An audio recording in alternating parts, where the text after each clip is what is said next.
Hi, மதுரையிலேருந்து decay கத்தியோட அம்மா பேசுகிறேன். கார்த்தி வந்து சபரிமலைக்கு போயிட்டு நடந்து வரையில் ஒரு ஹோட்டலில் போய் சாப்பிட போனாங்க. அந்த ஹோட்டலில் சாப்பிட போயில மாஸ்டர் ஒருத்தர் வெளியில் வந்து, கார்த்தி உங்களை நாங்கள் குடும்பத்தோடு வந்து எல்லாருமே ஃபாலோ பண்ணுறோம், ரொம்ப சந்தோஷம் உங்களை நேரில் பார்த்ததில், நான் எப்படி தோசை ஊற்றுறேன் எப்படி சமைக்கிறேன் அப்படின்றத என் கூட வந்து நின்று பாருங்கன்னு சொல்லி தோசை ஊற்றுற இடத்துக்கு கார்த்தியை கூடவே நிப்பாட்டி அவர் என்னென்ன பண்ணுறாருன்றத காமிக்கிறாரு.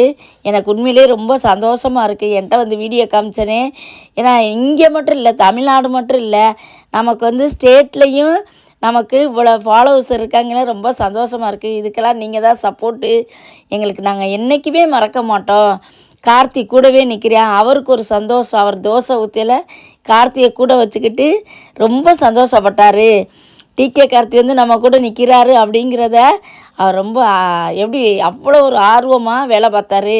இன்றைக்கி எப்படி கார்த்திகைக்கு எல்லா இடத்துலேருந்து அன்பு கொடுக்குறீங்களோ, அதே மாதிரி எல்லா ஊர்லேயும் எல்லா நாட்டிலையும் உங்கள் அன்பு இருக்க வரையும் எங்களுக்கு ஊக்கம் கொடுக்க வரையும் ரொம்ப சந்தோஷமாக இருக்குது.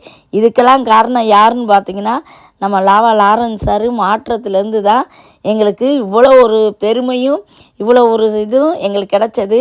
இது எல்லாமே அவங்களுக்கு போய் சேரணும், கடவுளையும் நான் வேண்டிக்கிறேன்.